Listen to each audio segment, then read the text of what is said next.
Hello and welcome back to the 6th episode of my Road to Canada Master. This is the last game of the tournament and I get the white pieces against a guy that does not seem to want to play theory ever. So I couldn't really prepare for the match. All I knew is that he likes to go bishop f5 in odd positions and yeah. So I open normally and here already I mean, a6 is a move, I know it, but usually you get stuff like knight f6 or whatever. But we get a6.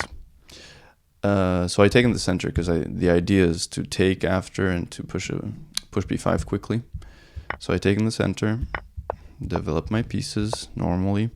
Here already, I usually I get positions like this where I trade in the center, pin the knights and put my queen here very quickly to control this square and make it hard for his light squared bishop to develop. But in this game it looks a little different since he used the tempo for a6. So I don't know, it's kind of awkward if I play queen here now because potentially he comes in and attacks it. So instead I play a3 myself to prevent that from happening and kind of setting up this move potentially. And he plays h6, so we have a mini crab. Usually the crab is like you push the flank pawns two squares, but yeah, we get a mini crab. So I develop my bishop because usually I would like to develop it there, but now I can't, so I guess f4 works. And he develops his bishop, so I'm like, damn it, can't put my queen here. But I realized there's usually a drawback to developing this bishop, and it's the fact that this pawn is undefended now. So I play queen b3, forking these two pawns. Here I thought he was gonna go something like knight here, when we'd get maybe a position like this. But then he kind of surprised me and played this move, which is kind of trickier than you might think, because if I take and take in the center, if I take in the center now and we get all these trades, he can castle along at the end and he's winning back my pawn, so we're equal on pawns. He's threatening a fork, so I would probably have to take, and yeah, I don't think I'm any better here. So I knew that was not an option. I thought maybe I could, instead of taking the bishop, take with a knight, but I think just bishop e6 and I have problems. Yeah, if I take with the queen, I think also bishop e6 and he just gets way too much activity quickly. So instead I take, and I take the other pawn, which also didn't look amazing because I do give him back my b pawn, plus his rook is kind of active, but I thought this would be fine. So I play e3, he goes back, and here I have a choice of going back immediately or giving a check, which I did, because that means he has to waste a move going back, and his knight is now destabilized, so I mean a little less protected, so I have ideas of putting more pressure on it.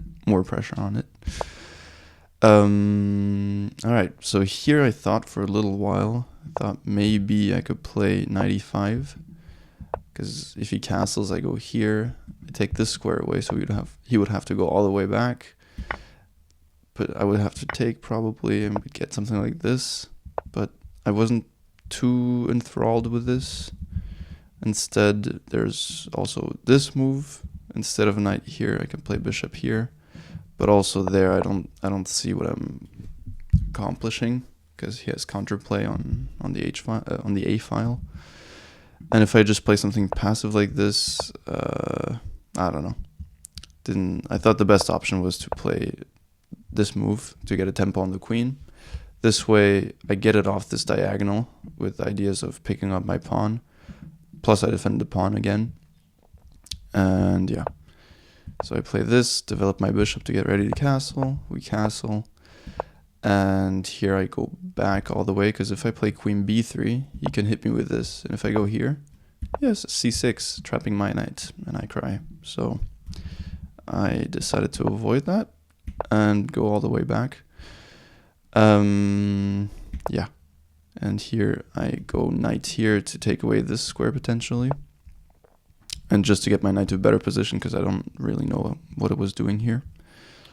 So he pushes my knight back, develops the queen. Here I thought a4 was nice to get it off of this vision, plus it's protected 3 times on this square with the rook. So he brings his piece, and here I think I need to trade this bishop away because he's like, it's kind of a menace, taking away many squares in my camp. So I take it, and here I thought the more annoying continuation might have been queen takes, after which I probably would have gone for something like this, but instead he takes with a knight, and that allows me to just bring my queen up, hit the knight, he goes back, and I can do this cool knight reroute to c5, which is honestly a great square for my knight.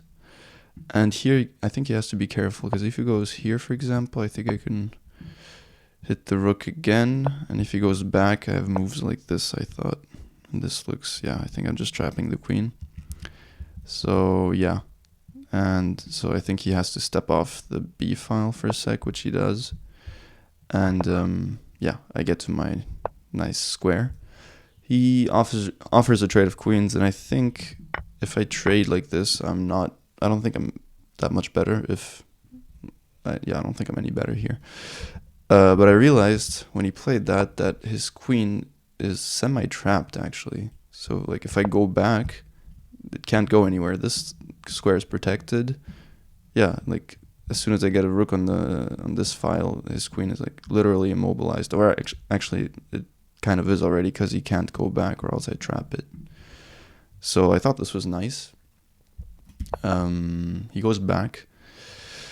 Here, yeah, so I bring my rook.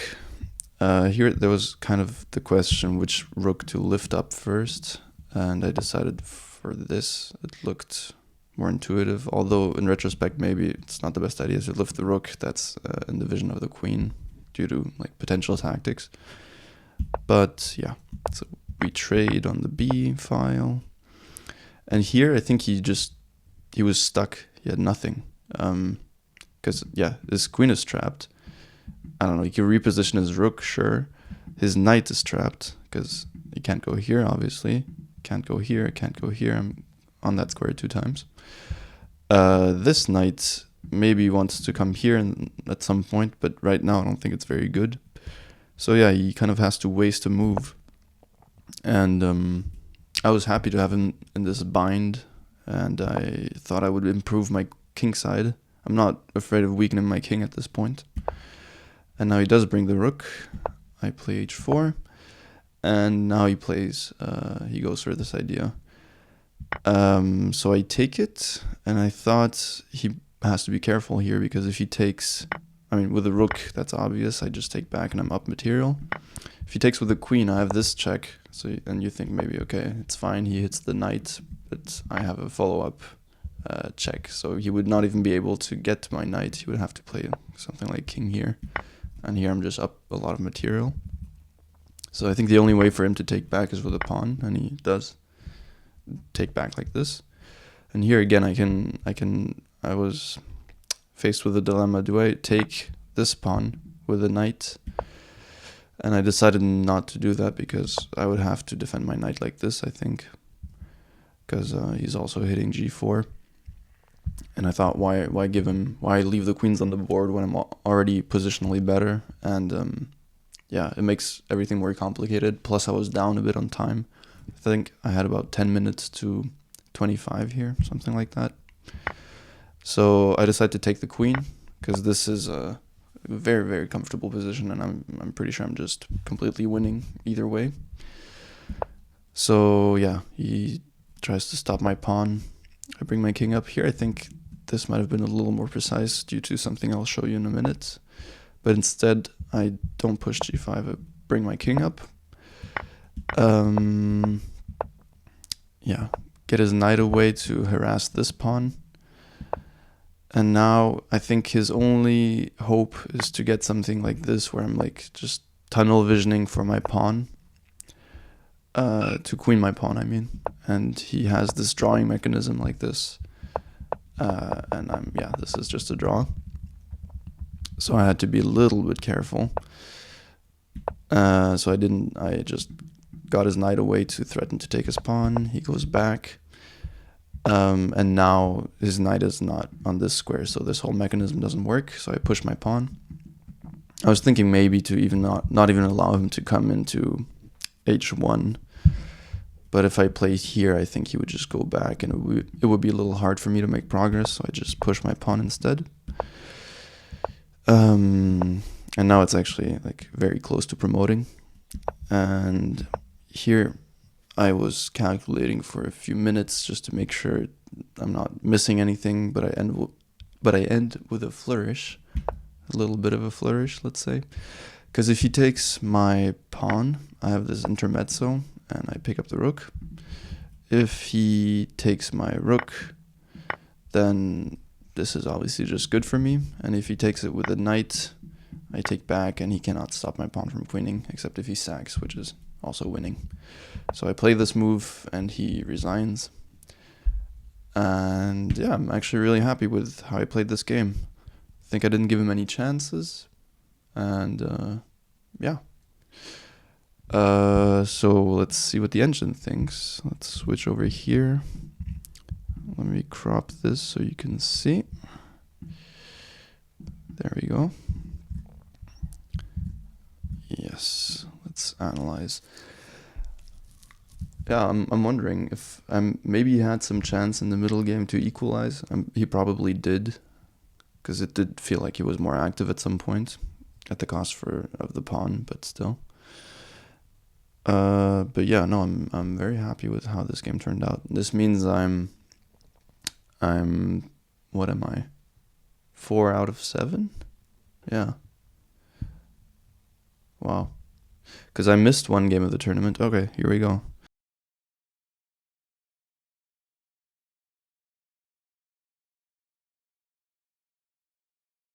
And this was also the top engine move. Very nice. Oh yeah, very happy. But that concludes the tournament. Yeah, I will have to sign up for another tournament. I don't know when I'm going to do that. It's kind of hard to schedule them. I mean, find a tournament that works with your schedule. But yeah, I hope to play some more classical soon, because it's awesome. It's very fun. And I will leave you on that. See you.